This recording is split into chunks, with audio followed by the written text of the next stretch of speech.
and we have Beta, and we have Matt Garden, and we have the lovely Ella Alexandria Love. Auntie Tabitha, as I call her, y'all know her as Tabitha Brown, made an announcement that with her newfound success in Hollywood, she told her husband to go ahead and retire from the LAPD after, I think it was 15 years, so that he could pursue his dreams. And there was she got some kickback from that, but more important than people being upset about what she said for me was looking at how much love and how much of her feminine energy it took to utilize some of that masculine energy to take charge, to tell her husband, hey, you're good, I got this. And for him to be able to say thank you and it not seem, now I'm not there with him obviously, but it doesn't seem as though he feels emasculated by that. And sometimes I've seen where in situations like that, sometimes the men can feel emasculated if a woman steps up that way and says, hey, I'll take over for now. You do what you have to do to get to where you want to be. So that's my take. Not with that job. I'm a cop. I'm a cop in LA, a black cop in LA, and you trying to get me out. Why? It don't take no. Exactly. Target Yo, practice. real talk. I saw the story. It don't take no divine feminine. It just takes some money. Like, I need money. You got money, I'm out of here. Like, you don't gotta tell me twice. I mean, we're not talking about regular jobs.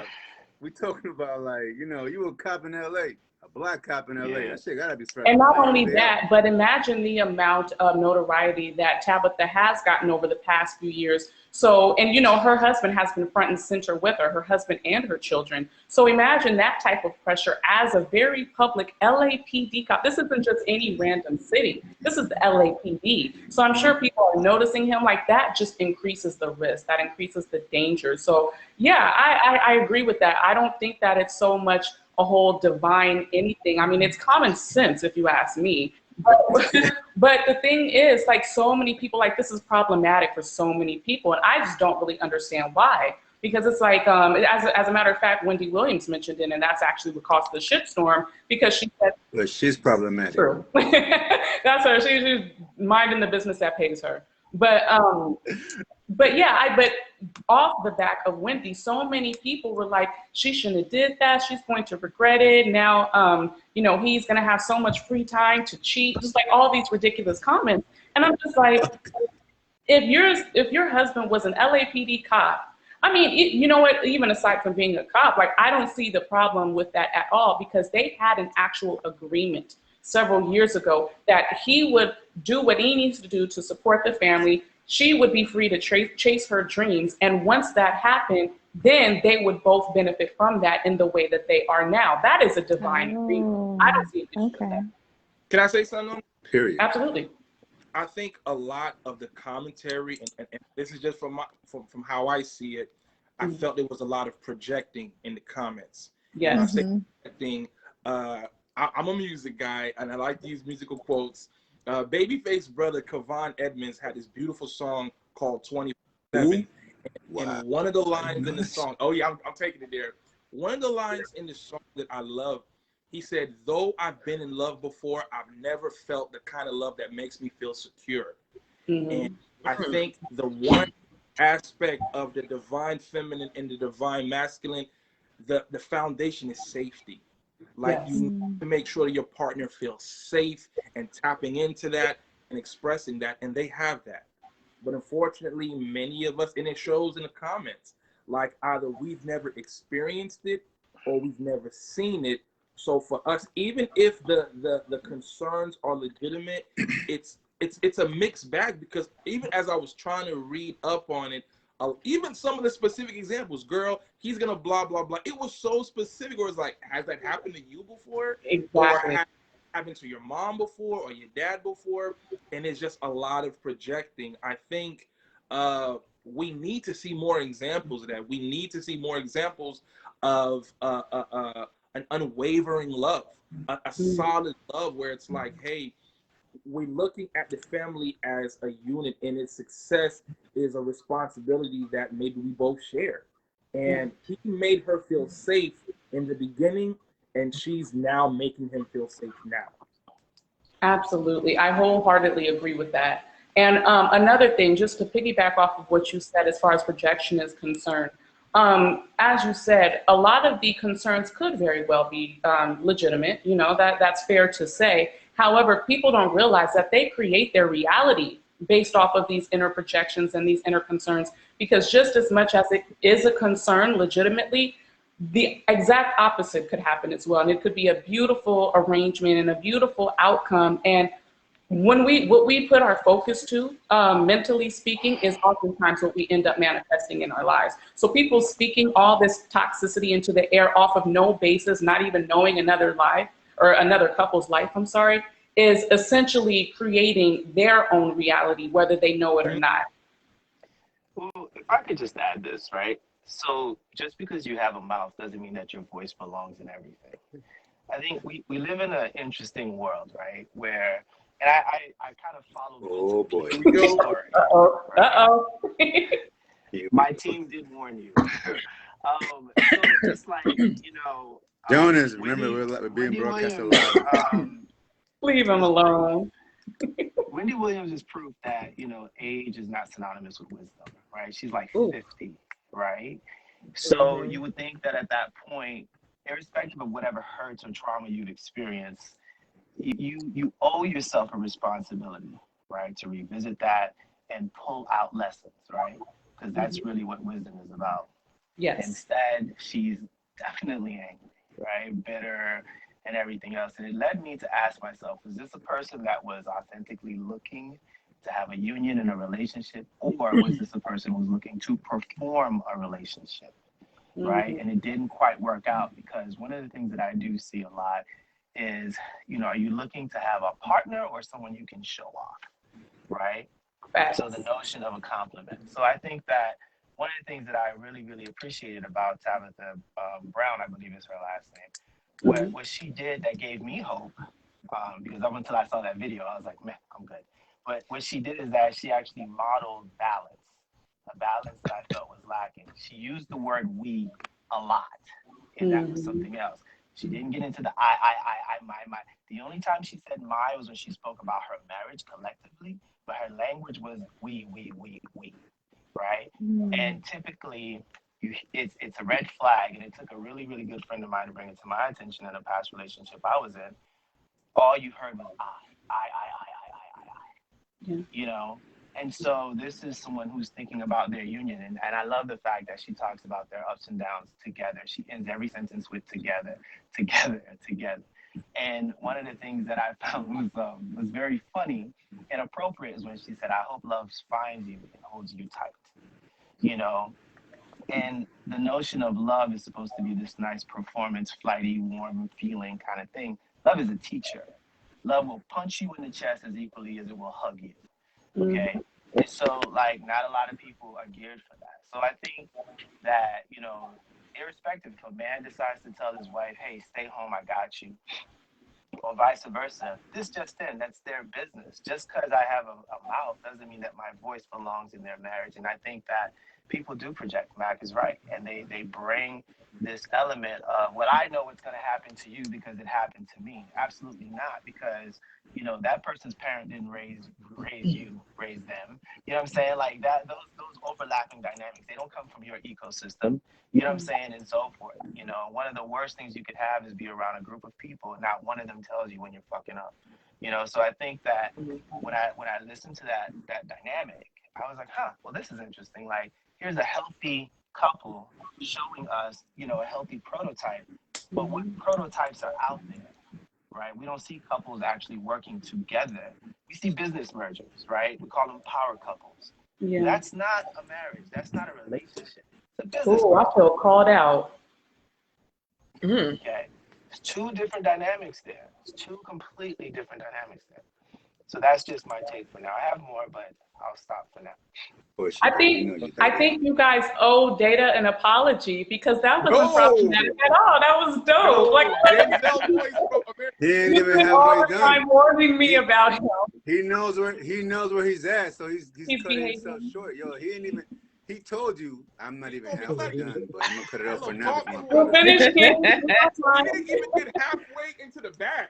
He wasn't even halfway. It's fine. He ain't even there It's yet. fine. So he's just warming up. Just That's what remember, he's doing. He's all warming right, up. My team all gives right. me a hard time. We got I time. raised my hand. I raised my hand 50 minutes ago, and Jonas started talking. Go ahead, Miguel. What you got to say?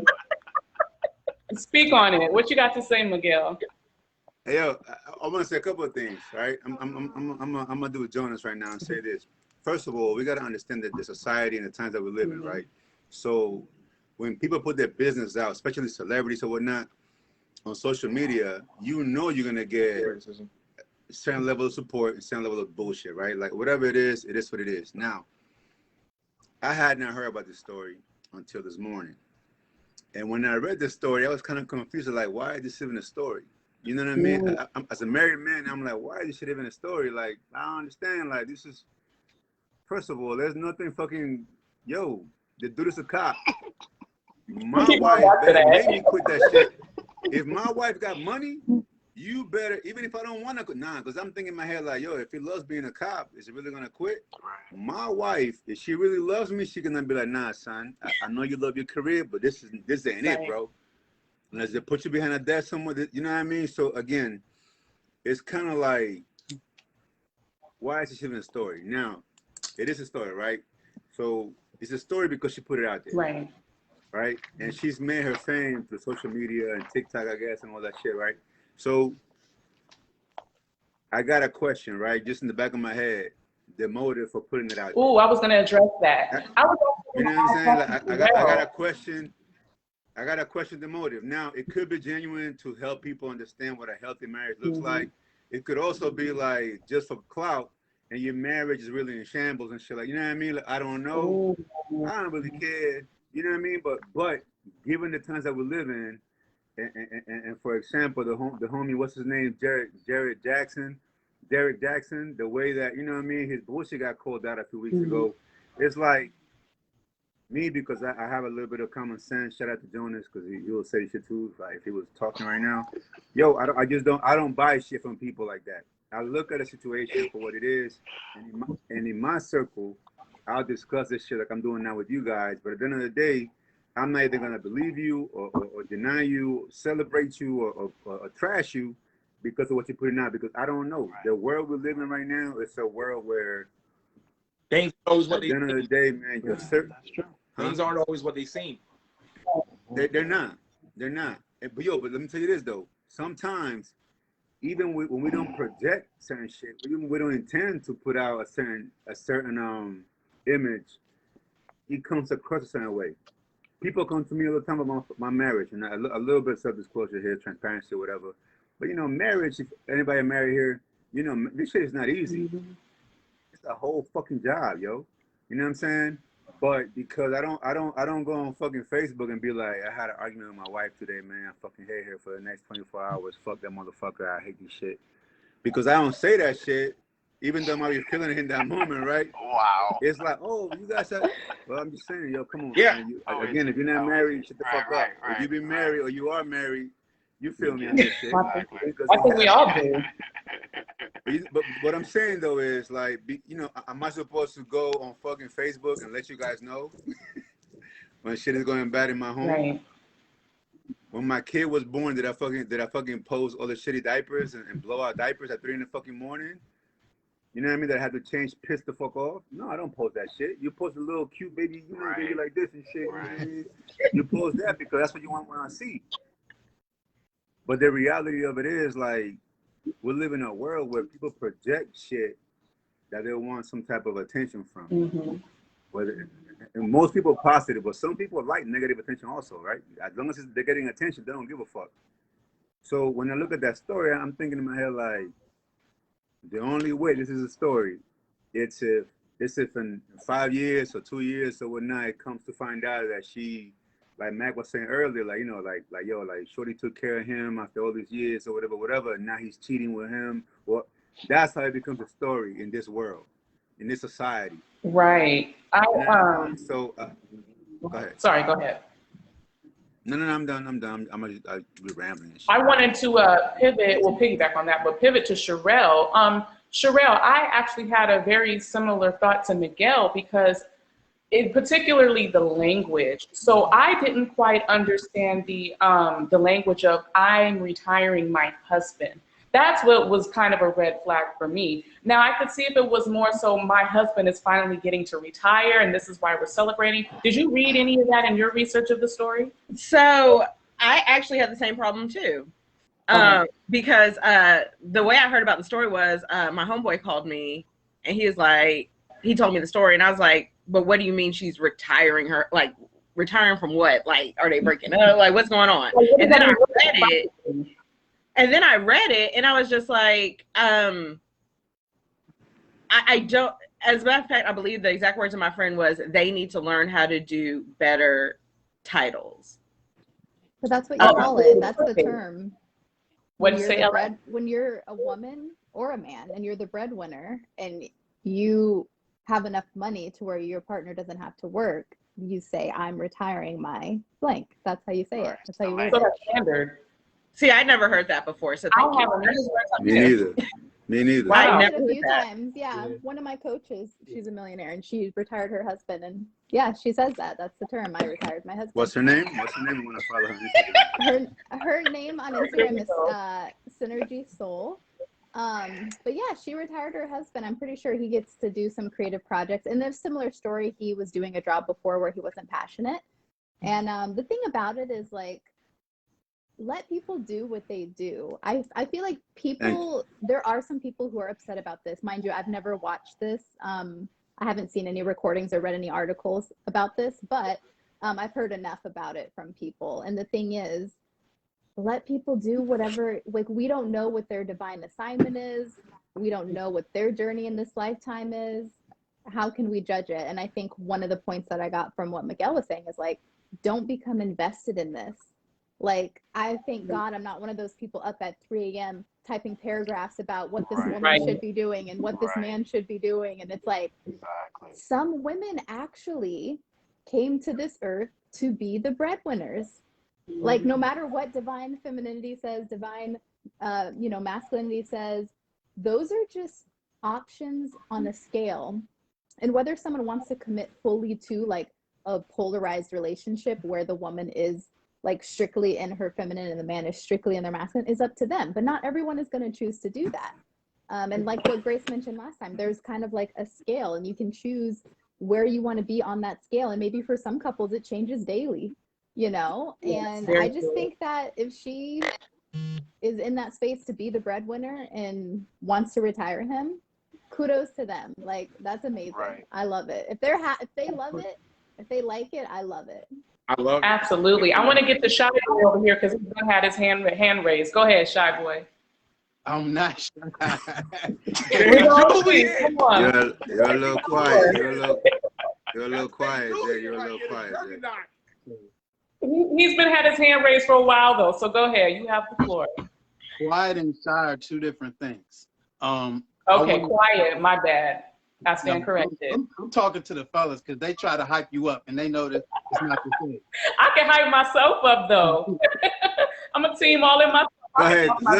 Let him know, Queen. Let him know, Queen. Don't come into her space. What she got going on. I just wanted to speak to two quick things. One, from reading the story, it was interesting because their agreement was that after 5 years, he would be able to follow his dreams. And he actually had to work for 15 years before she was able to retire, right? Wow. So regardless of what he does for a living, because I feel like any job that you don't want to do or any job that's stressful can be tasking on you, period, right?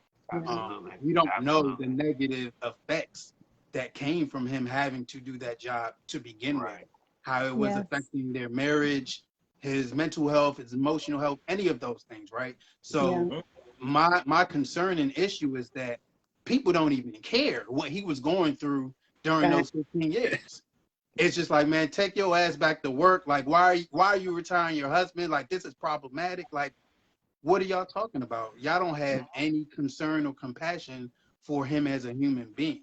So that's first and foremost. Like, I don't really understand, like, what is the threat of him actually following his dreams. Like, Right. it speaks volumes about how people think about men in our society and our relationships Yes. and things of that nature. But I don't even second, think there is a threat. It's just how it looks. The optics of the situation makes people uncomfortable because it's that's what I'm standard. saying. It's not That's what I'm saying. standard. The need to respond means that it triggered you. Yes, exactly. You are fearful.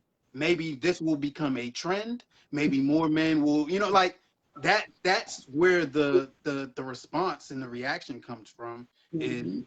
what does that mean for me in my life, in my household, my relationship, or whatever? When it really has nothing to do with you at all. Right. Secondly, to the point that was made earlier, like to men who feel like that's emasculating.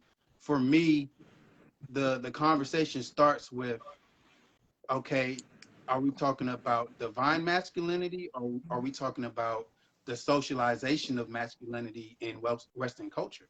Because to be emasculated is to be stripped of your role. Who's giving you that role? Like, that's where that starts from. If my Wow. role is determined by society and social constructs, then yes, that is emasculating, because your role in the society is to be a man, work, provide, protect, whatever. Like, it's a small box that you gotta fit in. If Mhm. your role is a divine role and a divine assignment, then there are no boundaries, no limitations on who you are and what you're capable of doing. So when these conversations come up, it's like, okay, we're not even having a divine conversation. We're talking about social constructs and gender roles. You know what I'm True. saying? But So don't we have to break that down in order to even embrace the divine masculinity and femininity? Because there has to be, once again, that gap, that's bridge between the two, because that's where society is right now, unfortunately. They're under societal conditions. So we're trying to get them over to where we are currently. Go ahead, Miguel, I see you.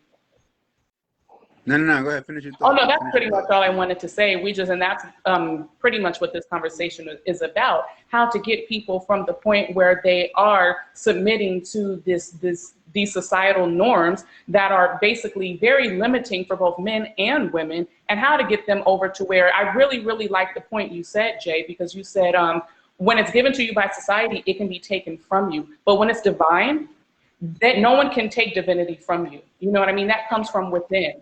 And that's the point that I'm trying to get both men and women to. And of course, myself, I'm trying to evolve in that thought as well. So go ahead, Miguel.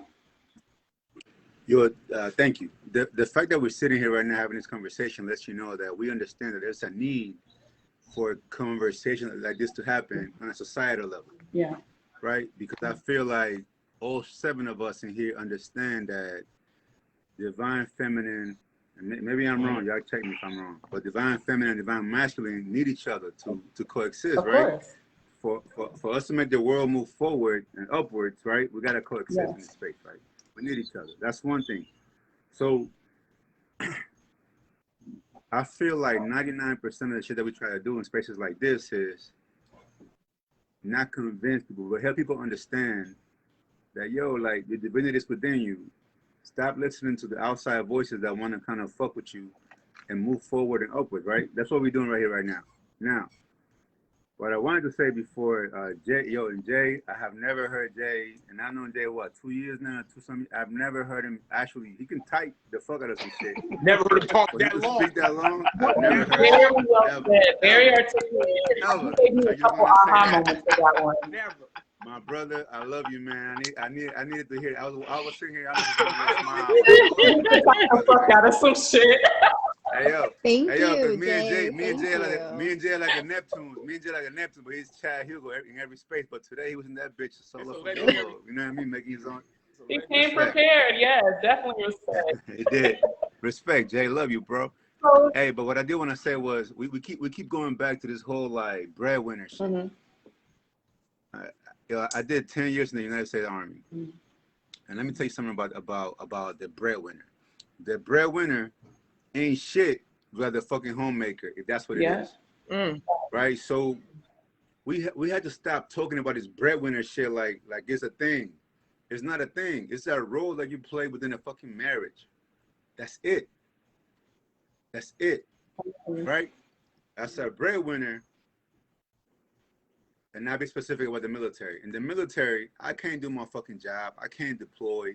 I can't work 15, 16-hour days if I don't know that my kids are at home and my home is being taken care of by my wife, right? Because when that shit doesn't happen, the stresses go up, and I'm not mission ready. I'm not mission focused. Mm-hmm. So the breadwinner part of it, I'm making the money, right? But that breadwinner shit don't mean shit without the fucking homemaker at home taking care of them babies and taking care of that home Yeah. that I can come home to. So we put all this fucking relevance on this who's making the money, who's not. And that's what I'm saying. This story makes no sense to me because homie said, yo, listen, go follow your dreams, queen. Mm-hmm. I know you're gonna make shit, but I got this. I'm gonna be a cop. Who the fuck says that shit? You stuck on that cop. I am, because in Right. LA and all places, listen, that was the one thing that kind of fucked me up. But I'm like, but for a man to say that shit, or a partner to say that shit, it means that they were on the same page. They had this vision for their marriage. Yeah. That breadwinner and homemaker, you know what I mean? Like it's like, oh, because I make the money, I'm better. Because I don't. Because let me tell you right now, yo. When I retired from the Army, and mind you, I got nothing to the check from the Army, you mean from the VA and all that shit, whatever. But I tried, coming to the civilian world, making like a lot of money. I told my brothers this shit. I don't mind sharing it. And I found myself in such a stressful place for looking for and then maintaining a 6-figure job that I got sick, physically sick, because I was making money, but I was doing shit that I did not enjoy doing. I did not love that shit. To the point that it was like, yo, bro, either you quit or you're gonna die. No bullshit. Literally, I was remember Jay?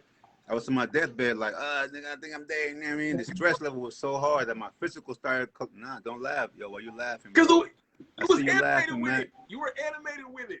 You want me to talk about cancer? Jay, remember I was dying, Jay? No, Animated with diamond? Yo, I was legit. He's a little No bullshit. theatrical. That's I spent a whole week where I was just disconnected. I thought I was dead. Wow. And that shit put things in perspective for me. So now what do? I got 2 jobs right now. One that I just started. But there are jobs that I love, jobs that I find therapeutic for me. You know what I mean? It's massage therapy, and I'm DJing now again. You know what I'm saying? Shit that I enjoy doing, that I help people with that shit. I communicate with people. I'm a people person, right? So I do shit that maybe it's not making me 6 figures. I ain't saying I don't miss my paychecks, because I do. You know what I mean? But I choose me, and I choose my health over everything else, right. including my marriage. So if my wife has a problem with what I'm doing, we're gonna have to sit down and discuss it, because I gotta choose me at the end of the day. Are you more fulfilled now with your decision on a soul level? Yeah, 100%. That's what from the moment I did it, and that's it. Period. Yeah, I feel you. That? Go ahead. Yeah, absolutely. And I could be wrong, because I'm still trying to formulate this mindset. I think while a lot more people are being more aware of divine masculinity and divine femininity, I think there's a self-reflection piece that's missing, because you got to understand, even for the woman standing right next to you, what helps her tap into her divine femininity, it might look different for you. I think while we might all understand the fundamentals, maybe why it becomes an issue, and not only in this situation, but in other situations, is we got to understand it's going to be expressed differently, because we are different. We're a lot of us are molded by our experiences. So in order for me to be able to fully thrive and really express my divine masculine, that might look different from Miguel, from Jonas, from Jay, and they all may be divine masculinity, but it's just showing up different ways. And we talked about triggers earlier. We had a conversation about triggers, and one thing I found in even the feedback of not only that, or when people just genuinely say, oh no girl, this might happen. Triggers are funny because sometimes they're indications of maybe some unhealed parts within us, or maybe some areas that we still got to work on. We do see a lot of toxicity, and it's funny because we talked about masculinity on our own call, and even right now when you talk about word association, I'll be honest with you. If you take 10 people and you say, what's the first word that comes to mind when you hear masculinity, you're gonna say toxic. That's gonna be one of the first things that come to mind. You may have some that may say divine, but I think a majority of them may say toxic because that might be all that we're seeing. It could be a buzzword, it could be a social media thing, but I don't think we see enough examples of masculinity being shown in such a divine way. Like I feel like I'm deep into my masculinity when I'm making my woman feel secure, or when I'm making myself feel empowered, or when I'm making my brothers feel motivated. That's how my divine masculinity shows up to me, as an encourager, as someone who empowers people. That might be different for Miguel. It might be different for Jay, but there was a self-reflection portion where I had to look within me and say, Mac, this is what you're trying to get to. Now, what's going to allow you to do that? There was an old expression, I'll be done with it, that I once heard that really made me think. It said, the seeds of greatness in a man can only begin to flourish when he found the right woman to water them. Hey, that's your last quote. That's your last quote. You don't get to decide that, brother. That ain't your I fault. love That's that not even your fault. I love it. In the scope of relationships, that works both ways. Like when you have a partner who understands that I can get the best of you by allowing you to be your best, and here's what I got to do in order to make you feel safe to do that, that's going to show up different. When we were all kids, we thought it was just a simple, you find your Mr. Right or you find your Mrs. Right. As we got older, we realized it's not just about finding Mr. or Mrs. Right, but about cultivating and creating the right relationship, but doing so with the presence that it's going to look different in everybody. Yeah, that's real. Now, Yeah. No, that was real. Those were straight up gems. Thank you for that. And that oh, actually, Miguel, fix your face. Wow. A couple things that No. I'm not making. all right, Wait let's a go. fucking minute. I'm not making that face at you. I'm making that face that I thought that I had that I want to share. But I said, Jonah, I said, you gotta chill, Meg. Let Jonah speak. You've been talking too much. You've been doing the Jonah tonight. Go ahead, Data. That wasn't for you, bro. Dead ass. no, I think You hear me? I think I'll be brief. So a lot of generalizations, right? So like when one person of a different ethnicity does something, that's just them, right? A black male does something, it's all black men, right? So that seems to be a frustrating recurring theme, especially I'll just be upfront for me. I think that, and we all kind of touch on aspects of this, right? How are we defining the thing, the functional taxonomy within the context, right? Divine masculinity, relationships, marriage, etc., partnership, right? How are we defining that? And of course, within a nucleus, it's two people who sit down and they actually define that. So in the meeting of the minds, I think that one of the prerequisites when you decide that you're going to go on this journey with someone is defining it between the two of you, right? Two people sat down and said, hey, you know what? I got you. This gig is going to hold us over, right? And me bringing in money and all that stuff, that's like this much of a relationship, because partner means if there's like a life or death situation, I got you, right? And sometimes money ain't got nothing to do with it. If I got to catch a bullet for you, so much for bringing home a paycheck, right? So it's like, how are we? We got kids. How are we We got kids. right, I ain't catching no bullet. defining, that piece, right? And I think going back to that word balance, one of the pieces that I keep hearing is there's almost like a false Buddhist construct where, everyone is walking in with these expectations, right? And Buddhist, constructs is that at least 101 says, when you walk into a room with no expectation, you experience truth. So, meaning to say, who are you to you, right?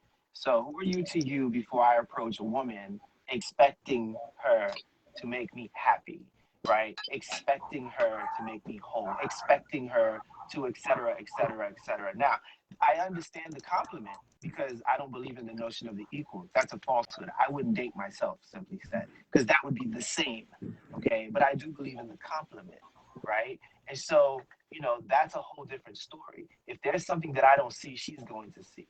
If she tends to go too far, maybe I can help her dial it back, or vice versa. That's the art of the compliment, right? But how are we sitting down and defining these things? And again, as I said before, we now live in this whole, everyone lives in a glass house, right? And everyone walks out of their glass. You're walking around naked in your glass house, and then you get mad that people are looking in. Well, this just it. Don't live in a glass house, and you won't have that problem. So it's like, Just put some drawers you on, keep Jonas. I seeing- told you you about keep that seeing- shit, man. It's summertime. Put some Let me drawers finish on. the point, Big. And so, That is like, weird. you know, so essentially what starts to happen, I hate you, Nick. And so essentially what starts to No, you happen. don't. No, you don't. And so No, you- essentially what basically starts to happen is that, you know, there's this weird contradiction. You know, it's like happiness now is like dependent on how people react to you, how, you know, what people say to you, how many hearts and likes you get, and everything else. So you don't have that safe environment, that nucleus, that place that you can go to and actually recharge, because it's all fake. So that's why you have to now post aspects of your relationship to get false validation. You're in a shitty relationship, but let's post all of our vacation spots. Where am I? Right? And so on, right? Because you don't have that. It's not authentic. Because again, it goes back to yourself.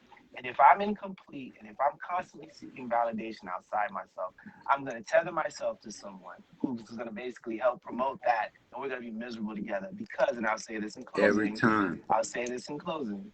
Misery doesn't like company. A whole speech. I hear this shit in closing. Hey, let me finish my point, right? Misery doesn't like company. Misery likes similarity. And people often make that mistake. Misery likes company. No, misery doesn't. And when you're happy and you go around a miserable person, they're trying to be around you. But when you're miserable and you go around a miserable person, guess what? You guys get together and you exchange miserable energy together. Misery likes Over a similarity. drink. That shit is good though. Okay.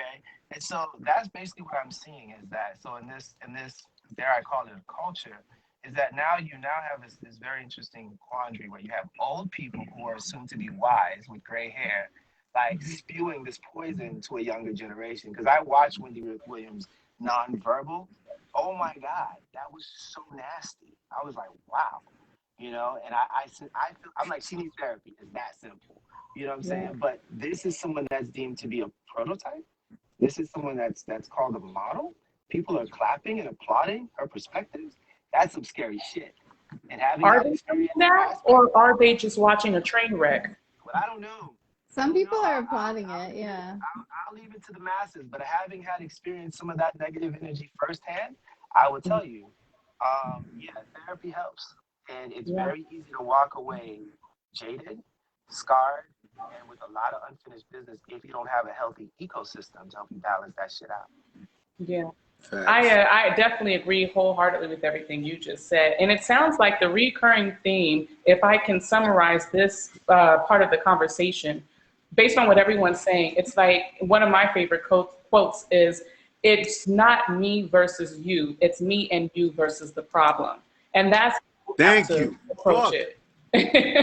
Yeah. Why is that shit so hard for motherfuckers Yeah. to Song, understand? was it Boy George, right? Karma Chameleon. Oh God. You're my lover. What? Not my rival. Not my rival. Yeah. You're my lover, not my rival. Not my rival. I love Showing your that. age, big dog. So- I'm proud of it. I wanted to mention one thing that also was coming up like collectively here, which is like I do a lot of work with the divine feminine, and now I've been creating a course around helping women you know, tune into their divine masculine that's inside of them, which also reflects the divine masculine that they attract externally. But with that being said, there's another concept that, unless you've gone deep into this whole down this rabbit hole, you would not know of it, but it's called the sacred union. And so, you know, ideally, that's what we're all aiming for, is like having that, because we all have feminine, we all have masculine energy. So the goal is to have them united, you know. And so with that being said, that shows up externally when you have a relationship where kind of like, I think it was Jonas was mentioning that you have this it's like a sacred container where you two make the rules, not external, you know. Only you two know, you know, your past experiences, your past traumas. If you're someone like me in a relationship, it would look a lot about like reflecting on generational, like, you know, what are we here to do with our legacy? What are we here to do? What are we here to heal, you know, in our generational patterns and things like that. But only the two people in the union can decide that. And so with that being said, you know, the divine feminine comes together with the divine masculine. And the thing about it is, when they come together, it's kind of like a weaving, like a spiral, right? And it creates a third energy. So, Yes. you know, and I think Jonas was mentioning that too, that she kept saying we, she kept saying together. There wasn't I and a he and a me and a him. It was so much of the we. And that's that sacred union concept of, you know, there's what's important to her, there's what's important to him, but then there's what's important to the whole, you know, which is that family concept that we have lost, especially in the Black culture. Like, what are we doing for the family unit? You know, the importance of that. And so, yeah, I just wanted to chime in about that third energy, that synergy that's created of the sacred union. You know, and so many people, I think, with this whole thing is they're looking too literal at the divine masculine's role in whatever they believe it is and how this isn't right, but they're not considering the fact that they have a third energy there, the sacred union, where so many of you have mentioned they already had a plan. And the thing is, we don't even know their full plan. We only know what they've shared. So yeah, I just wanted to mention that. Yeah. Miguel, you had something to say? Did you raise your hand? Yeah, I just want to say, like, more of a question, but do you guys feel like using those terms, right, for people that are not ready to receive it, terms like divine masculine and divine feminine, again, we can sit here and understand that shit and kind of, you know, process it like you just did, Queen. You broke that shit down. That synergy is real, by the way. That shit is real. That third energy, that's some real shit. I want to acknowledge that. But I was sitting here thinking, like, do you guys feel like maybe we scare people that are not there? Words like a word like divine instead of saying words like growth, because that's really what it is, right? When you grow in your journey, in life journey and shit, right? You kind of understand things better and you move differently. Sure. Could that be something that come off like intimidating or like I'm better than you type shit when you? Sherelle, did you want to take that? I saw you about to say something. Yeah, well, like, I think that to a certain extent it is. I really do. Okay. Oh, Divinity has joined us. Oh, she got the green memo. I'm hyped. The green memo. What about me? I got the. I didn't get it, but I'm here with the green. We can't hear you, Divinity. It's going now. You're going in and out. Okay. Uh-oh. Oh no, we can hear you. You're good now. Damn, you kicked out. So, fellas, this is Divinity. Divinity. This is Miguel, Jay, Data or Jonas, and Mac. Oh, there you are. Jonah Data. Data. I'm gonna start calling him Data. Do you prefer Data or Jonas? Because I could have sworn you said Data. No, it's fine. Jonas is fine. Jonas. Okay. Jonas, Jay, Miguel, and Mac. Everyone, this is Divinity. Hello. I'm happy to be in, y'all. I'm sorry I'm so late. No, it's fine. So Sherelle was just, Miguel asked us a question about whether using the terms divine femininity and divine masculinity is perhaps too much pressure on layman people who are just now entering the stratosphere. And Sherelle was about to give her moguls. Wow. It might be too intimidated for the moguls. Not layman, but I just say, could it be intimidating for somebody? You know what I mean? Like, if I say, yo, tap into your divine femininity or masculinity or whatever, right? Does it sound like I'm better than you? I think I'm better than you because I'm saying that shit. So you know what I mean? That's what I was asking. Well, what I was getting at is, like, I look at the people in my life, and for me, I'm the ringleader for this. I'm the ringleader for this kind of thought process in my circle. So when I think about, like, my friends and the people around me, if I sit up here and say the divine feminine, this is the look I'm going to get. What I mean, versus just kind of finding a more approachable way to say it to people. And still, like, it's kind of like when I was a teacher, teaching students and they don't know they're learning, so that they're not intimidated by that, because sometimes words can be very, very intimidating. That's Layman, important. layman Yeah, of terms. course. No, Like that's for why me, I when we find when we too. first talked about this, when Grace and I were discussing the topics, I was intimidated by the terms because I didn't want to get up here and look stupid because other people knew about them and I didn't know anything about it. So I had to go do my own research, and granted, through my work within the healthcare field and stuff, I understood the duality, but at the same time, for people who are not quite inclined to their spiritual side, it's not going to be that easy.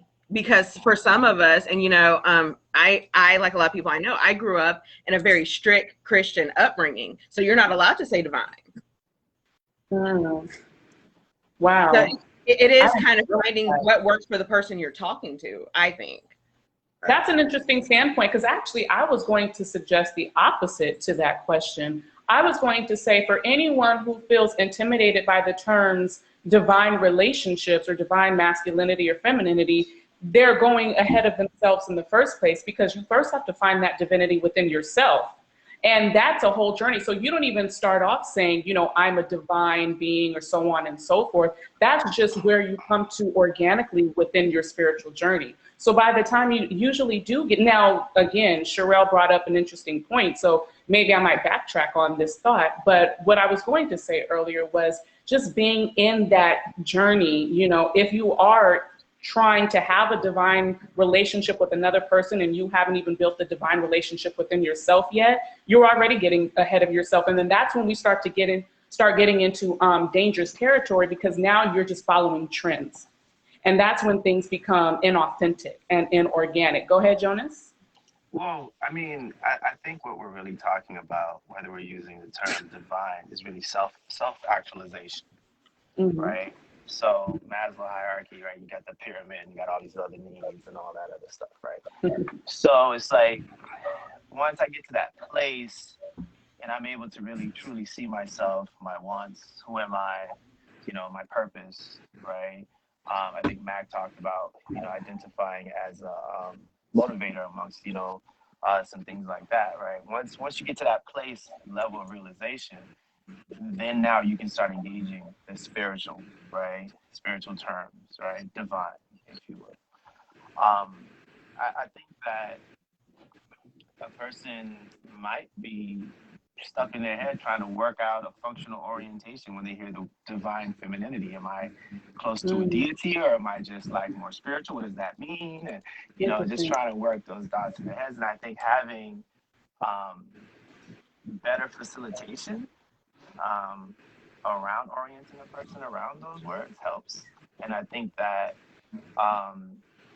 it might lose a person because the intention, right? The intention behind the message, right? Is to help people have balanced, functional relationships within themselves first before they seek a partner, right? To ruin or make better, right? So I think that it can be tricky. And I think it's all in how initially people are at least like oriented or introduced to the word before they engage in trying to personify it. True.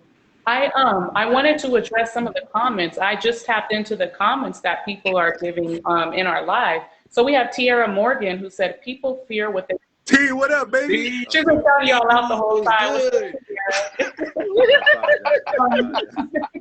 She said, people fear what they don't understand, which is, absolutely true. Hey, what the King Khan That's is Nas. your man became a monster. She's quoting Nas. And then we have another good point as Issa Reed. I'm sorry, I don't know your real name, but Issa Reed says, and also because there are movements trying to box in ideas of femininity and masculinity, like the Boss Up Femmes movement, and hypergamy. Now, hypergamy is a whole different subject. I mean, it plays. You wanted to say something, Ella? No. I was just saying that's a whole nother live, right? Oh.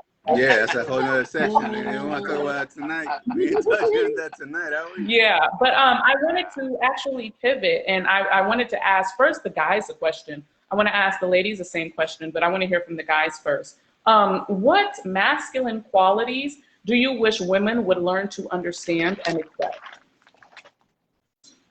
Jay Julian. Jay Julian. I was just about to say that. Jay Julian, please. You all day. Jay You have your hand up. Please. I see Love your hand up, bro. Jay Julian, please. Let's go. Give us some more gems. Double J. Please. This is your bag. Nah, this is not my bag. No. I mean, we all have to answer, so you're good. Hey, ask me next, because when those two start talking, it'd be over. Ask me next.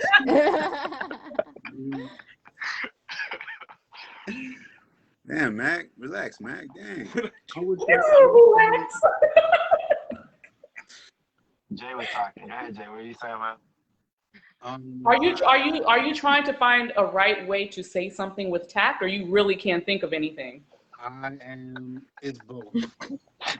It can't be both. Give it to us. Let's go. I don't think any of us mind being offended. That's what we're here for. Let's go.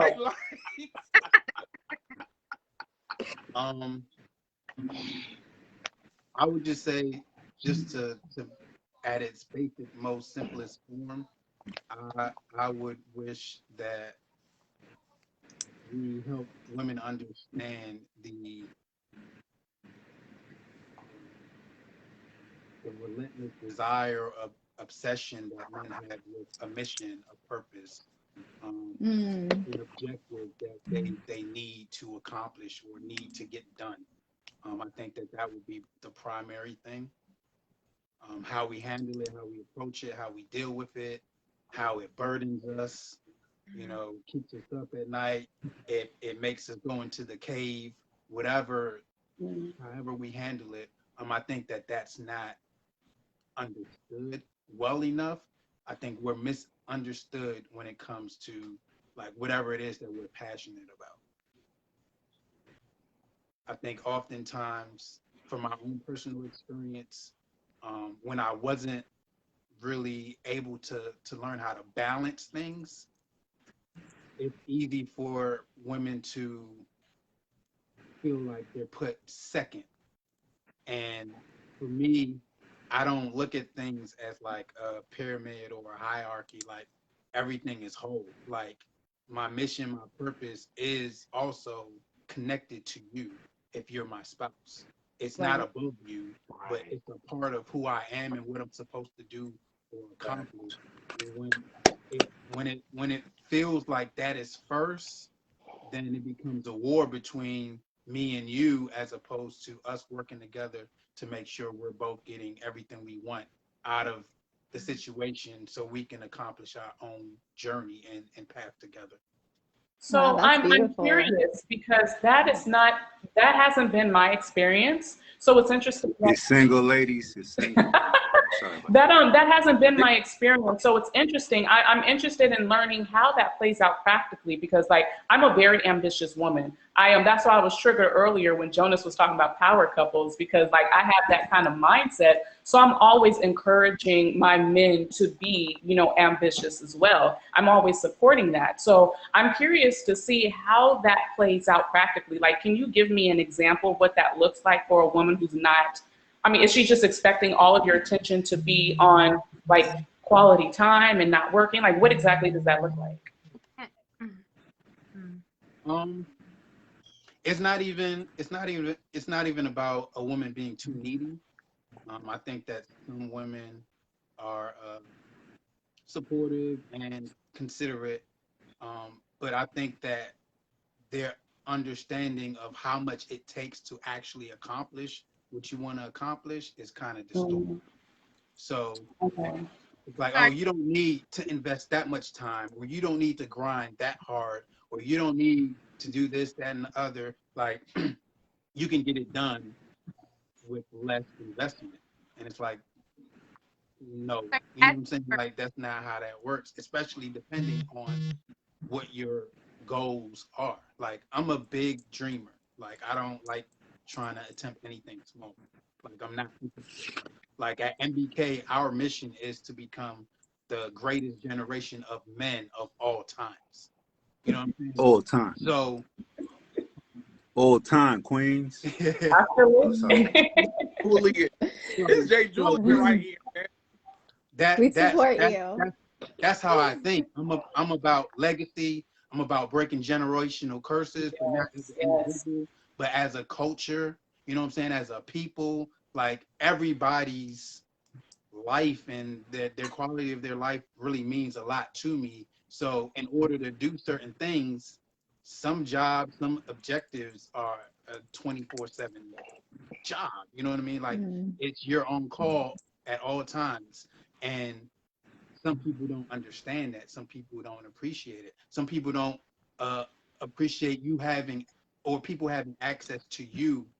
You know what I'm saying? Like at all times. But I literally have people hitting me up like, yo, I'm suicidal. Yo, my husband is beating me up. Yo, this, that, and the other, like real life and death situations going on at any given time. So yes, I'm always available, but that's not for everybody. So some women want you to be ambitious, but then when they actually have to deal with what comes with your assignment, they don't appreciate it. And I don't think it's a conscious thing. I think it's a more unconscious thing where it's just like they don't even understand what's taking place at the moment, and they feel like they're not being valued or they're not getting the attention. And a lot of the time, that's just a conversation that we need to have. You know what I'm saying? Just figure out how to improve things. But yeah, that's I feel that. Divinity, you were trying to say something. What were you going to say? Yeah, so it seems like you're saying you want women to have Well, you're going down again. I heard her. She said it sounds like you want women to have more realistic expectations when it comes to like dating an alpha male or a man who's in a leadership role. Right. And you know, I used to talk to a guy and he would say it's grind time. And so that meant it's time for him to grind and do what he has to do, and all the other stuff, I don't know, like all the dating out, all the other stuff will have to wait for a second because he is grind mode.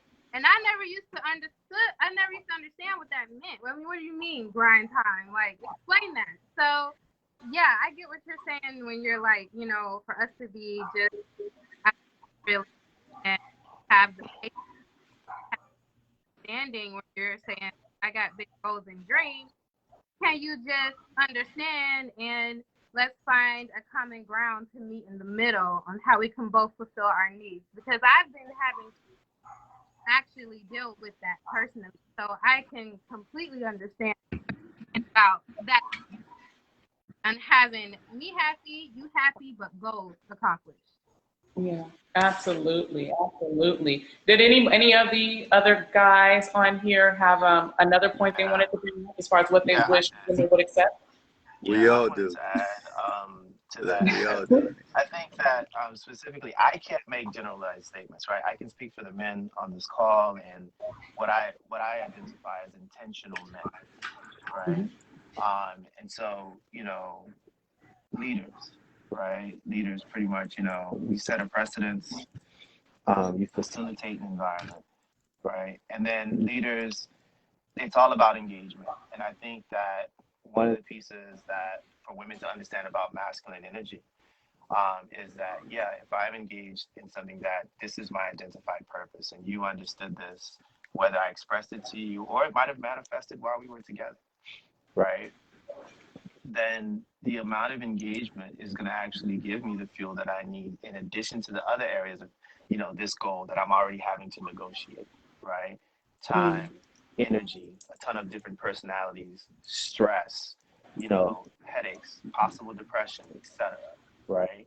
And so it's like having a person who can engage, right? If you think about in Roman times, if you were going to kill someone, the first person you told was your wife, you know, because that was your partner, you know. So that's how that works, you know, because she was all the way in, right? And so what does that mean then? That means that that's the person who has your back. That's the person who, you know, they understand you can't go out to quote unquote dinner, but, you know, maybe you can picnic in the studio for 30 minutes or an hour. You know what I'm saying? Like just that kind of engagement.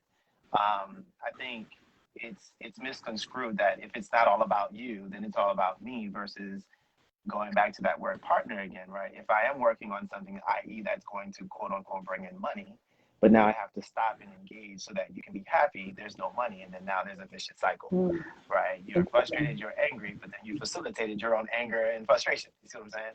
Versus fueling that, you know, because if it comes in, it comes into the house, you know, and I've experienced that when I was, you know, a working musician, band and all this other stuff, negotiating grad school and so forth, right? And after a while, it was, oh, you don't have time for your family. I'm literally bringing in like $2,000 a weekend, like, you know, home. Like, help me understand this, right? But that's not how it was, you know, played back. It was, oh, you're out and about. It's like, well, I'm not coming home with peanuts. I'm coming home with money that takes care of shit, you know. But so it's like that kind of a thing, you know. So just really looking at the balance of a person who has a purpose, who's actually working within their purpose, and especially, you know, if you care about your community as a man, I feel that, you know, men who are engaged in purpose, in direction that impacts their community should definitely get added support and added push in that direction, you know, because if you can sleep at night, chances are it's because I did some shit to make the neighborhood better, you know, like those types of things, you know, is kind of overlooked.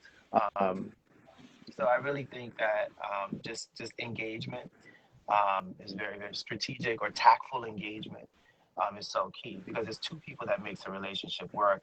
Equivocally, it's two people that fucks one up too, right? So, you know, why not be the other half that makes that shit really work? Yeah, I feel that. Mac, you had something to say? Two things. Part of what's helped me understand divine femininity is being teachable and remaining teachable. And I've had a lot of remarkable sisters pour knowledge into me. Something I want to mention, you know, the question was asked to us, but to Julian's point, from what I've heard from sisters in the past, the issue that comes with that, you mentioned, and I'm not disagreeing with you, Jay, but from what I've heard in the past of the other side of that coin, you mentioned about some things that you're doing, it requires you to even bring that work home with you. You need to be accessible to other people. You mentioned, you know, specific situations. Now, I guess where the conflict arises from your partner is that means you're now, even in our place of peace, you're taking on additional emotional labor and additional mental labor. And I guess the fear is you're reserving all the best parts of you, and you're divvying it out to all these other things, and I'm just getting what's left. And I think something that works both ways, because and kind of going to Divinity's point as well, the whole grind mode thing. I understand the necessity of ambition and vision and wanting a lot. But I think where the clash comes in the femininity and the masculinity is when we're not balancing that, and we're giving all of us all these different things, and then what's left of that we give to our partner or we give to our families, and they feel shortchanged. They understand, hey, your assignment is great, and this is the requirements of it. But again, as I mentioned, masculinity flows were supported by femininity and vice versa. And your partner wants to be able to help you and be supportive for you, but there's certain things that they're going to need as well. And when you're taking on all that additional labor, you're only one person. You may not be in a mental, emotional, or spiritual space to now give your partner what they need. And I think that's sometimes where clash comes in that scenario. But what I was going to mention for my answer is what I think. Oh, so that wasn't your answer. No, he speaking for the. I just want to say, no, that was an excellent, very mature point that you just brought up. That was an excellent. No, he did. He always does. From that angle. We're all on our own journey. And the thing with the divine masculine is, for many of us who didn't see that blueprint, for many of us who never had any positive male figures in our lives, we're trying to create that as we go. It's literally learn as you go. Yeah, and right. Jay Julian, who's on this live, by the way, he always tells me, he always tells me, and no pun intended to our host, but there's a grace portion that is missing. And yeah, we talked about this that last grace week. portion, there's a grace portion that's missing. And when I say that is when we're in this unit together, we might not have it all the way. Like your partner might be still trying to see, okay, how do I show up at my absolute best? What is the absolute best reflection of my femininity? Helping, or really focusing on that and trying to cultivate that. Me being a better man helps me be a better man to you, and vice versa. And I think what a lot of brothers may be needing from the women is not a coddling thing, but there's a grace portion that, hey, I didn't have that blueprint. I'm trying to learn how to be at my best for me, because me being at my best for me, you're going to be directly the recipient of that work that I've done. So for my answer is just a little bit more grace. No, Jonas. I'm next. Go ahead, Mac. Thank you for sharing that. Go ahead, Swizzy. Wait, Mac, you didn't give your answer to the original. No, Mac, keep talking. I was talking to Jonas, Mac. More grace as we're navigating. Oh, okay. I thought that was a part of your last statement. My bad. Hey, my bad, Mac. Rough Riders over here. No, Mac. Deadass though. Deadass. I apologize. I saw Jonah with a little hand up, and I know when he starts talking, I saw he put his hand up. I was gonna be quick. My bad, bro. You were triggered. Hold on, I gotta charge my phone. Are you about to really talk? Come on, Jonah. You about to really talk, Jonah? Yeah, he stormed off. No. No, I know. Go ahead, man. Finish talking. I'll go next. My thing is, as we're navigating through our journey, just some grace and understanding that we're trying to figure some things out within us, because a lot of men, we do want to show up better for you guys. That is a desire. That's one of our goals, is to show up at our best for you guys. We're trying to figure that out and figure out what that looks like. And as we're doing that, and as you're doing it, let's give each other more grace. Go ahead, Mick. I feel that. Hey, yo, first of all three of y'all, I know Jonah's got more to say, but everything you guys said, it's been on point. It's been a reflection of what we do in MPK. So I don't want to beat a dead horse and say the same shit over. But I do want to, and I'm almost afraid to bring this shit up because I feel like it's going to lead to a whole new conversation. I don't know. Maybe I hope not.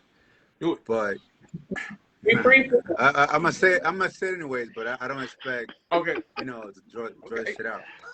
But I think it's fair to say, right? And I might use the terms growth and divinity intersectionally, right? It's the same thing for me right now, right? I think it goes without saying that that feminine energy, that divinity, comes for the most part a lot sooner or quicker than the masculinity part of it does, right? Like we find that shit later on in life. For a lot of us, Jonas, not everybody. You probably found shit at 12. You were 12 years old when you said you were divine, probably. But for the rest of us, I was like 27, 28, shit, right? I think you combine. Did that see Donald's face? Dead ass. I bet you he did. He gave me. Y'all see his face? Oh, you guys expect me to deny it? I'm being serious. I'm being dead serious though. They know me. I love you, Jonas. You did though. Hey, yo. But that's what, as a society, right? And again, let's talk about growth now. Like that growth and that maturity level or whatnot comes from the women first, right? Which is what women get hurt more early on and deal with relationship issues and shit. Oh man, I hate just pimping or whatever the fuck they're doing, whack shit.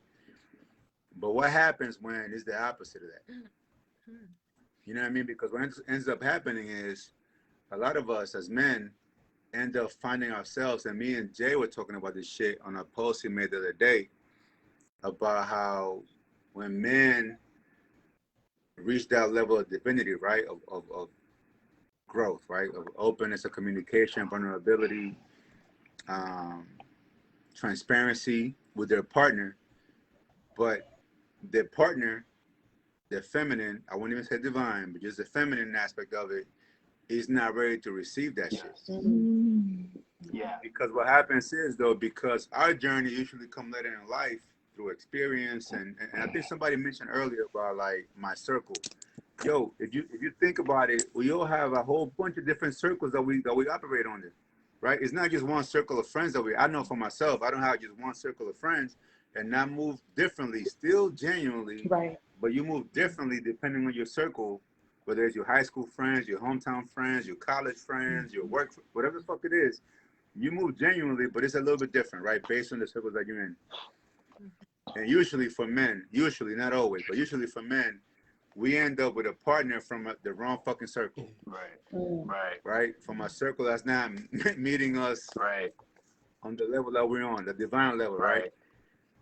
And by the time you get to that level, you start elevating, you start communicating and shit like that. Yo, I heard the other day, not from my specific situation, right? But from shit that I post on social media. One of my friends told me that, yo, man, you sound like a broken female on social media sometimes. And I'm looking like, what the fuck are you talking about? All these relationships shit, the sensitive shit you post. And I'm like, sensitive? I'm not sensitive. I'm a motherfucking thug. You know what I mean? Feel me? But I post real shit. Gangsta listen.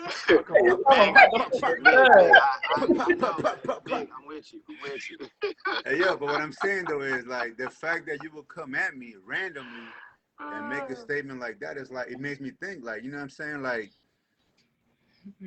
so what happens in those spaces? Like, how do we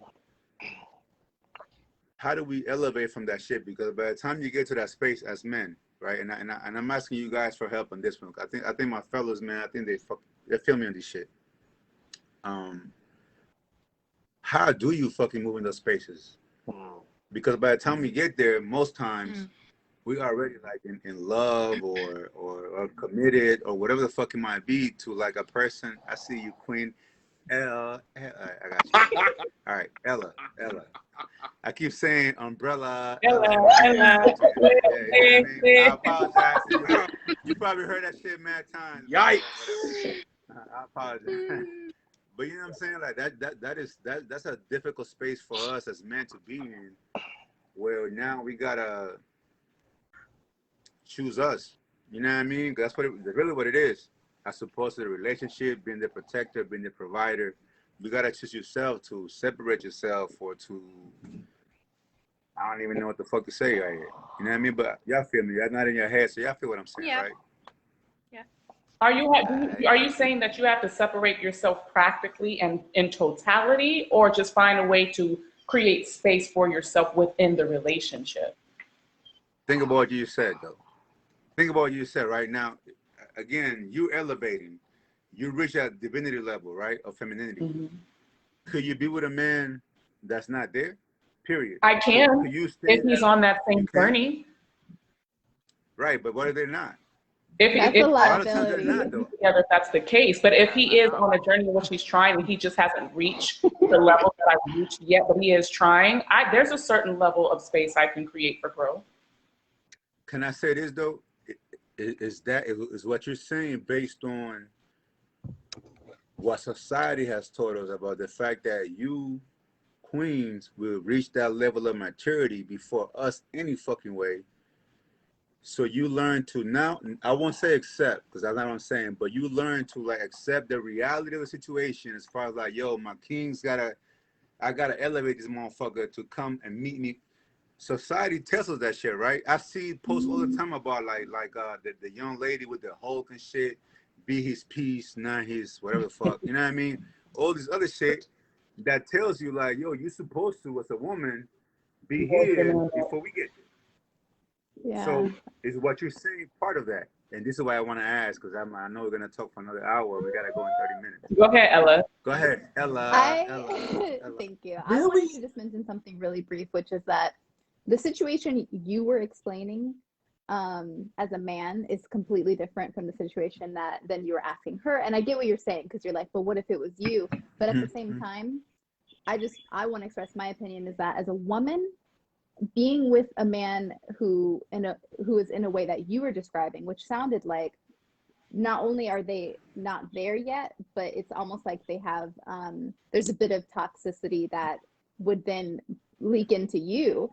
And I just want to say, as a woman, we have to remember that we are receptive. We receive, it's not just the sexual organs that show this, but energetically, the masculine gives, the feminine receives. We're like sponges in a lot of ways. And instantly when you said that, I'm like, that's a liability. Like, I could not. I feel like those are what's called trauma bonds, and we do engage with them, and they do grow us. And if you want to be in that and you're like, they're teaching me, they're healing me, great. Everyone is where they are. But I will say, in the situation you were describing, it's different, because with a man, if a man is in his divine masculinity, he can actually step into a leadership role where he could elevate the woman. And I'm not saying every single woman, because I don't know how toxic you're thinking, but if it's just a case where maybe you could recommend and find her, maybe if she needs a therapist, and you're like, hey, I recommend therapy, and if she's okay, and then you do that. Or maybe it's a situation where, which we don't see this a lot, but you get kind of like a marriage counselor, or you find an elder couple that you guys really like can relate with, that can counsel you, someone who's in a situation where you would want to be in. Of course, not just anyone, right? I'm very firm on, like, don't take direction from someone who's not in a position you would want to be in. But those are just examples where the man could lead that relationship into light, and she could elevate, but that's because he has that leadership and guidance. We didn't really define divine masculinity, but I think of it a lot as like leadership, guidance, protection, provision, which is not just physical, but in all ways, spiritual, energetic, everything. So that's my opinion on that. Like, the man, if he feels called to, and again, this is his decision because he would be in his leadership role, he could elevate her and the relationship as a whole. Do you feel like, I 100% agree with you 100%, except for one thing. Not that I disagree with you, but there are instances where in order to lead, you have to have people willing to follow. Yes. And that willing part of it is like, okay, I do want to, and again, that's part of it all, right? Like, when you got somebody ready to follow as a man, if you're there, you can do that shit. Yo, let's do this, right? But if that person not ready to follow, let's say, for example, therapy. Yo, I think you should go to therapy. And the person say, you know what? Okay, you're right. And now go to therapy. But you're going to therapy because the man said so, not because, or the partner said so, not because you felt like you needed that shit. You just trying to check the box and shit the motherfucker up, or whatever the fuck it is, right? Oh, sorry, you got kids over there. I'm sorry. But whatever it is, I apologize, y'all. No, she's got on earbuds. She just. All right, cool. But you know what I mean? Like, so you show up, because now, mind you, a lot of men do this part right here. But I'm flipping it on y'all, right? Because women do it too. But a lot of men do this also, right? So when your partner says, okay, yeah, I go to therapy, but they don't go to therapy because they think they need it. It's more so because they want to check that box and make him happy and make her happy. I'm like, yeah, that's why I said it depends. It depends on the situation. This is a very like general question. It really depends on the situation, and I think that's where the man would need to use his leadership energy and decide, is this a ship that's worth steering? So that leadership part is not really about specifically that person. It's about you as a leader, like choosing yourself sometimes and walking away from bullshit. Damn, this is the best podcast ever. Yo, y'all gotta come through. Absolutely. Okay, so this is dope shit. I want to hear from my ladies now. I want to ask you all the same question. What feminine traits do you wish that men would learn to understand and embrace more? And you guys should know my answer, but I'm gonna wait. Mac, you better chill. Don't start with me. Mac just put his Glocks back and put his ear out. You guys want to go? Don't be shy now, please. I was gonna say the chaos. I mean, we talked about this last week. We're all gonna say the same thing. Well, we talked about this last week, and there's a bit of this energy of the chaos, you know, that we don't see a lot talked about in mainstream. And the way they portray it is totally immature. You know, they're like, oh, the woman is on her period, leave her alone, she's a monster or whatever, right? But there's so much more to it, whereas like each month we literally, like, the way that the women's cycle is different from men. Like, not to go in deep, but energetically the man is ruled by the sun. The sun only changes signs every 3 months, you know, Right. whereas the woman is ruled by the moon. The moon changes signs every 2 to 3 days. Every couple days, yeah. So when you want to Okay, Erica Badu.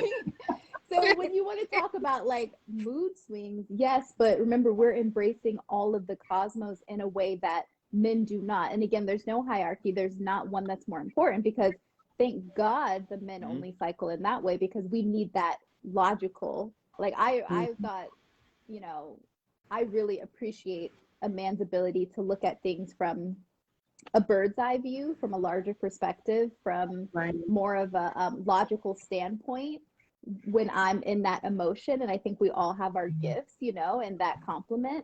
But I would say, yeah, I wish, and I really just encourage men to learn more about women and their cycles, and also appreciate the fact that, you know, we go on these descents like into darkness, but in that is where we find so much of our wisdom. It's where we strengthen our intuition, which is like, you know, the gifts that I think Jonas mentioned in Roman time. If a man was going to strike, he would tell the woman first. But did you also know, with the tradition of the red tent, when women went into the red tent and they were on their moon time, they would consult. Exactly. Yes, I know that. Yes. When women, You know that when shit. women are bleeding, they Yeah, are more. When women are bleeding, they're more sensitive, they're more psychic, they're more receptive, they're more in tune. So actually, women would go into the red tent, they would consult their oracles, whatever they use. You know, nowadays we see women using a lot of divination cards, but they would consult and they would connect in. And guess what? The men would come to them after the red tent and say, should we do that war? Should we strike this? Should we do that deal? And the woman would say, not at this time, or this is what we got. Yes, it's time. And the men would listen. And so I feel like a lot of us don't know that history. We're coming back into it, but like that would be my thing. I would hope that men would appreciate women's intuitiveness and their just their intuition and their psychic powers, and know that also going into the darkness and experiencing chaos and mood swings is all part of that. Yes, exactly. You have to take the good with the bad. And you know the term that I like to use the most, Fellas, which is not just give it a finger snap. hold on one second, not just appreciating or, you know, learning about and understanding everything you just said, but being that emotional containment for us within it. So that's how you appreciate, practically speaking, because just like you said, what? Go ahead, Ella. No, I'm agreeing with you, and I'm just like, I love you. She said with the practical. I'm like, that's that Capricorn. I like that. You know, I gotta always be what? With that. Somebody said Capricorn? Cap gang here? No, Ella's Capricorn. I have heavy Capricorn energy.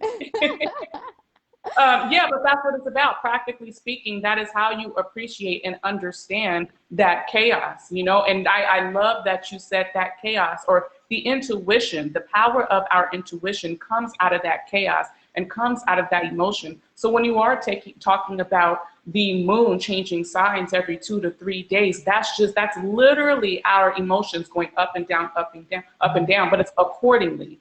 It's with divine intervention, and it's divine guidance that we're tapping into when we do that. So you just said it absolutely perfectly, but I just wanted to add the piece in about understand that in such a way that you can be our emotional container or containment, and understand, hey, this is just what it's going to be, you know. And I always say, for us, the work for women is, I'm not trying to give us permission to just be absolutely chaotic without regard and just act any kind of way and you guys got to take it. I'm not saying that at all. There's still a responsibility that we have to take as well within our emotions.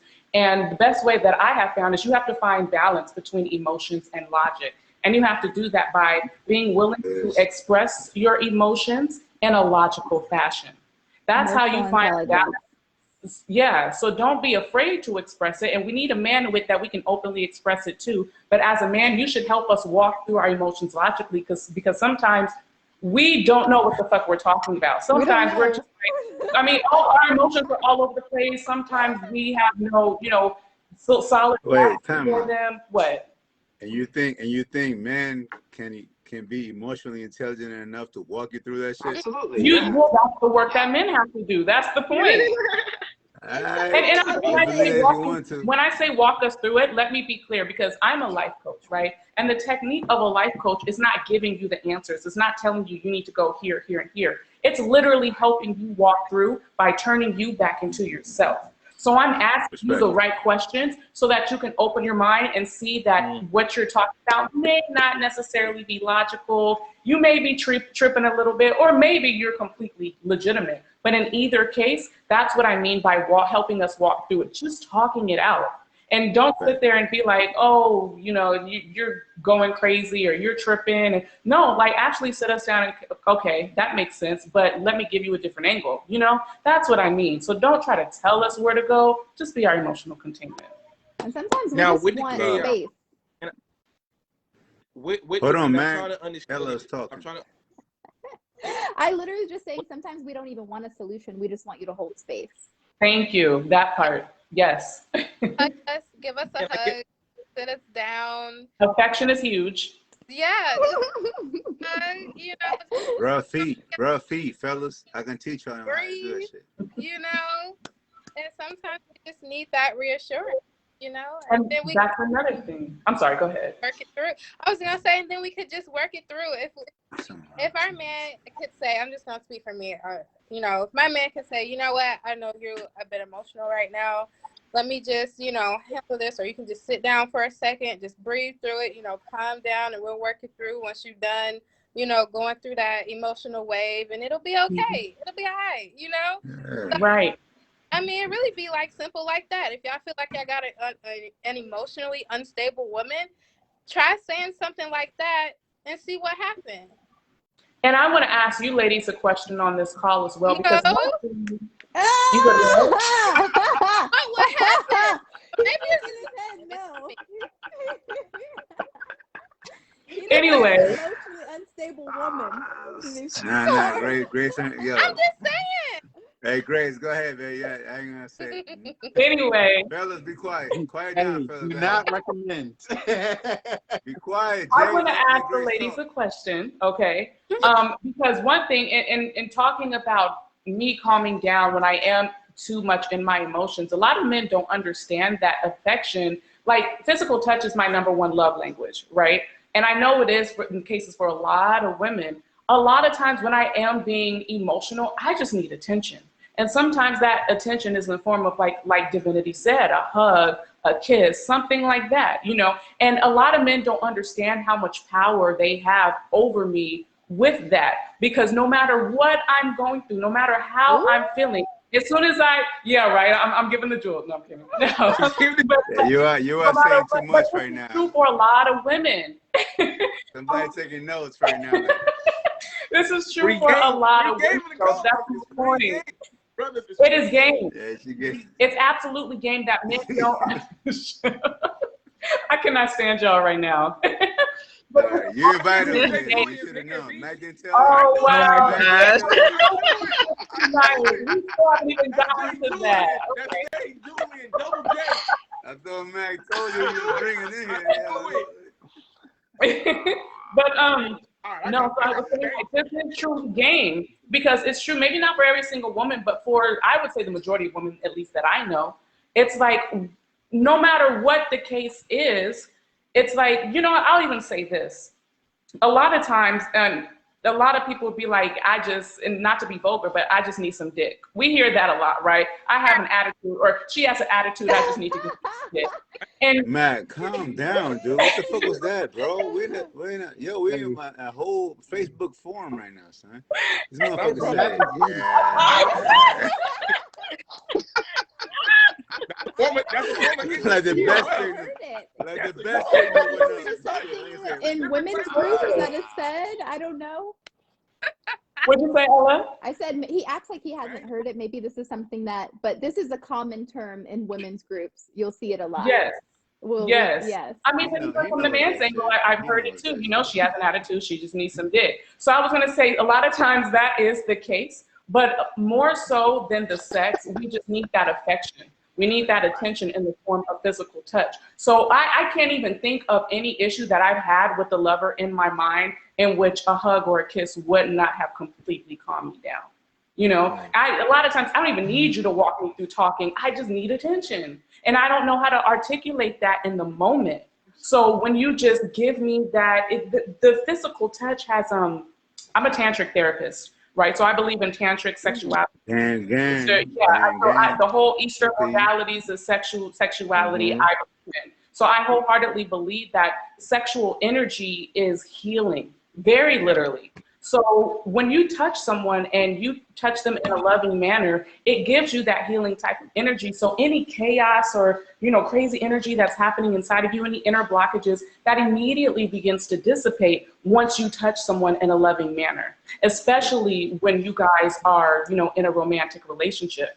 Go ahead, Miguel. Yo, real quick, and because I want you to finish, but I do want to say this though. Yes, very important, but also because of my job, I've learned that the non-sexual healing touch from a man to a woman Yes, is also very therapeutic. yes, very You much know, so. I've had women get on my table very much, and mind you, I Get on my cater to. table. For real? I ain't say my bad. I ain't say my bad. I ain't True, say my bad. true. I ain't say my bad. We learned that shit in school. Nah, come on, man. I'm trying to be serious right now. Y'all ain't even hearing me, man. Damn, bro, I'm trying to be serious. Dead We ass. see the videos I've on had, Instagram. Oh, all right, man. All right. dang. Y'all niggas, man. No, dead ass though. I wanna What's his Instagram? Right? Let me get that follow real quick. Can we get the I ad? just I'm wanna trying be to see That's something. after hours. I'm sorry, Miguel. Go ahead. The floor is yours. I'm sorry. Nah, let me tell you why though. Let me tell you why, because what you were saying is very true, right? But I also want to make sure that we understand that it doesn't have to be a sexual touch, but a lot of times that dominant, that masculine, that touch from a man The leadership. on a woman, right? Safety. I won't say that. I won't say that on a massage table because the woman, the person on the table controls the fucking session, right? But what I've learned is through experience, not even through like books and shit like that, because Right. school don't teach you this shit, but through experience is that I've had women get on my table. I'm 6'7". I'm a big dude. Damn. You know what I mean? So when they Oh, God. I just like You you guys said, play damn, too son. much. It's like a reaction. That just rolled It's out. a reaction. Damn, nigga. Nah, but You hold guys up. play too All much. right, let's get back serious. Let's get serious again. Come on, man.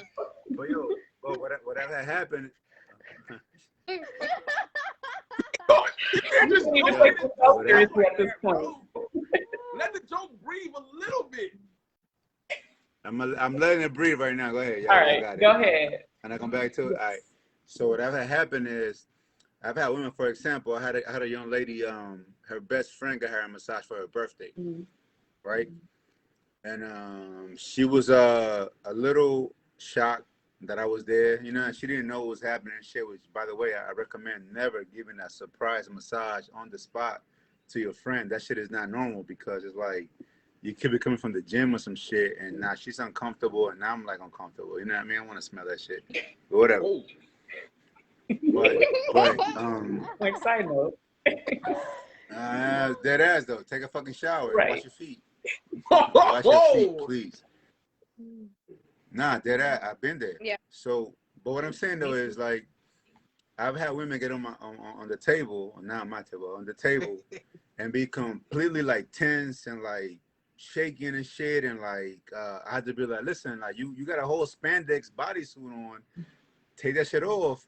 I might just be beating you down. This is a fucking Swedish massage. I gotta put oil on you. I can't do it if you have a spandex suit on, right? And mind you, and I'm being dead serious, man. Can you fucking be serious for 1 second? You talking about Swedish massage? You motherfucker. Cause I'm serious, yo. Like I hear you. the way a fucking woman like relaxes as the touch goes on and the music is playing and shit.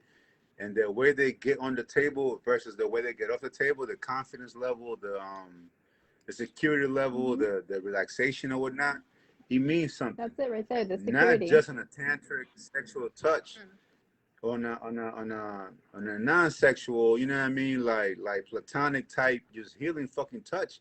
He means something. Yeah. And that shit, and I was talking to Jay about this shit. That's one of those things that lets you know that when that masculine and that feminine combine, it's a fucking thing. Like it means something. Yeah. It means something. You know what I mean? So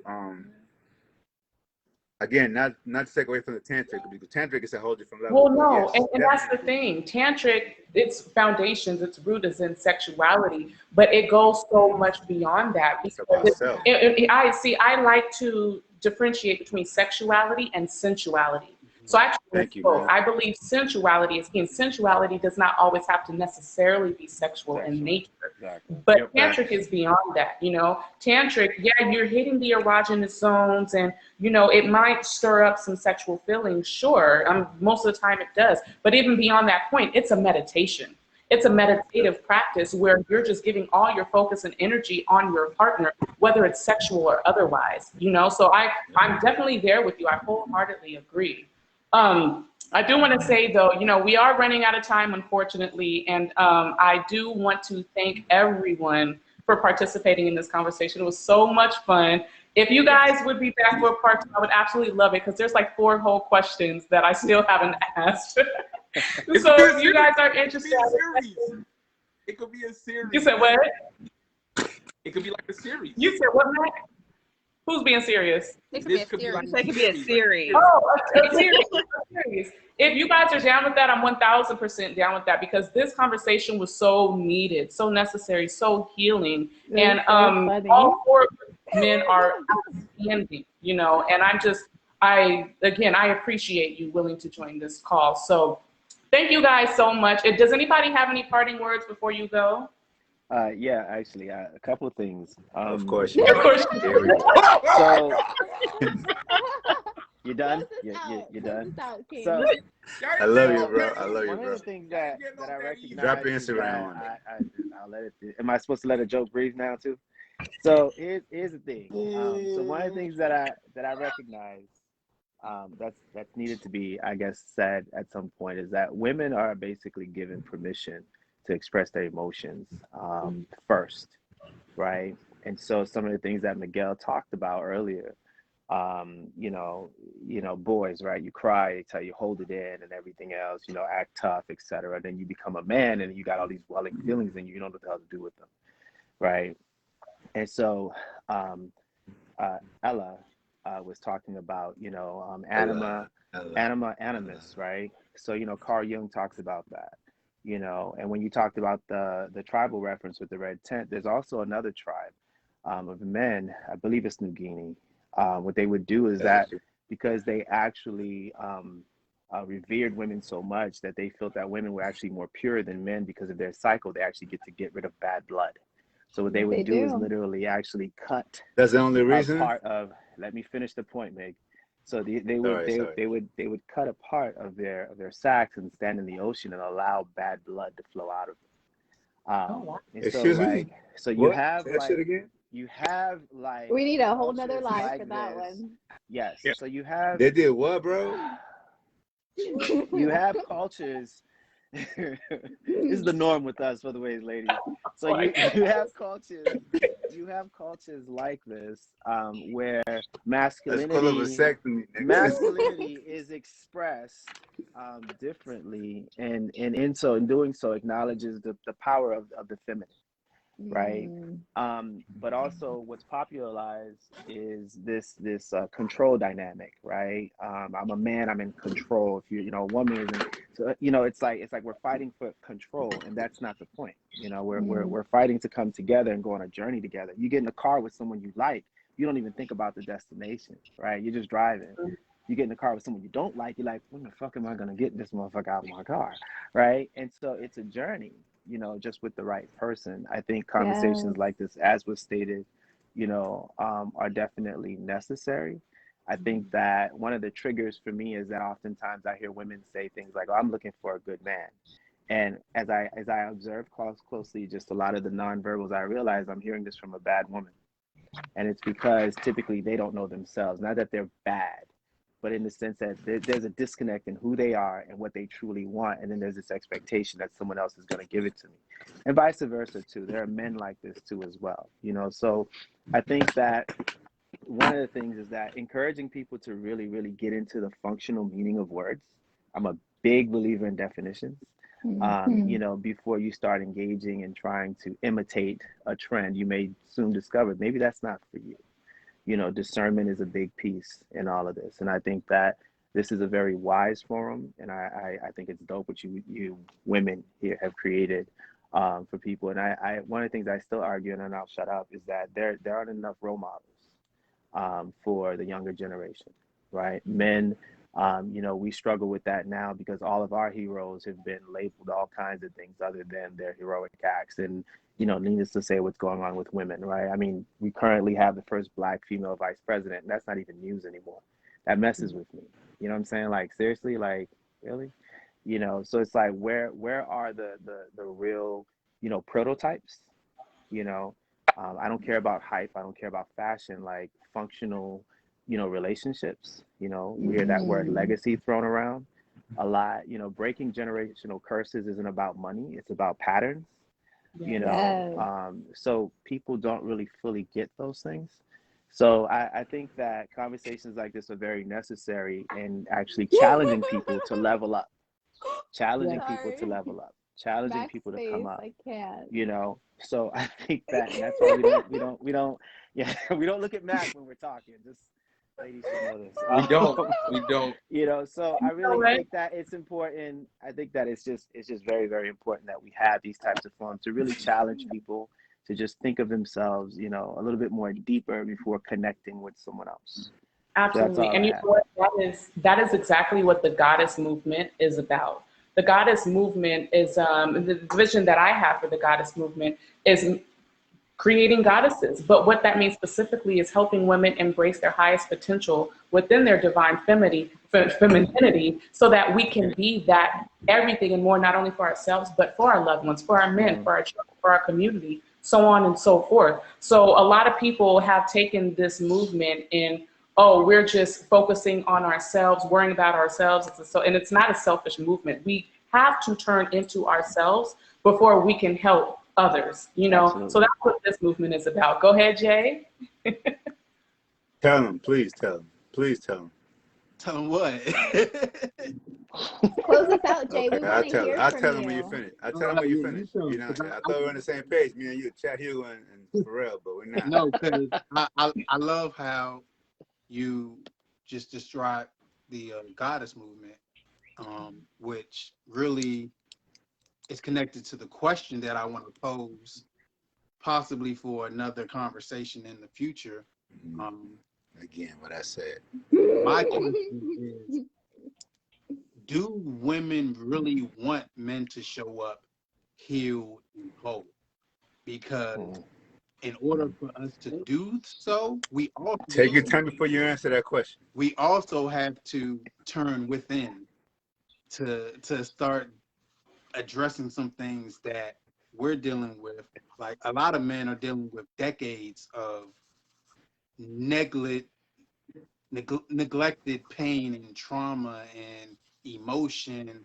Like, so even to the point how we started this conversation about Tabitha and her husband, right? They're doing that for a reason. Don't know what their personal reason is, but they're doing that for a reason, right? Right. When a man needs to heal, that can be a long period of time. Yeah, that's a life journey. That might mean you need to downgrade your lifestyle. That might mean like a lot of things have to be sacrificed in order for that man to actually heal and show up whole and healthy and be an integrated superior man. And it's interesting because a lot of women say, I want you to show up healed, but then when you have to do what needed to be healed, then it threatens their superficial desires and needs and things of that nature It turns social norms, and, though, is and, what it and is, social though. norms, even to Yeah. that point, like, oh, Yep. he's being emasculated or whatever. Like, so that's my point, because when it comes down to it, that is, it's something people say kind of like because it sounds good, but it's actual work, it's actual sacrifice, it's actual like empathy, compassion, like a whole plan on healing. Because women, Absolutely. and I'm speaking generally, not for all women, right? But the space and the environment and the culture was created for women to be able to tap into their spirituality, to tap into their intuition, to tap into their feelings. Like y'all had your whole lives, and I'm saying that generally. Again, men, a lot of us are now for the first time tapping into that, and that is overwhelming.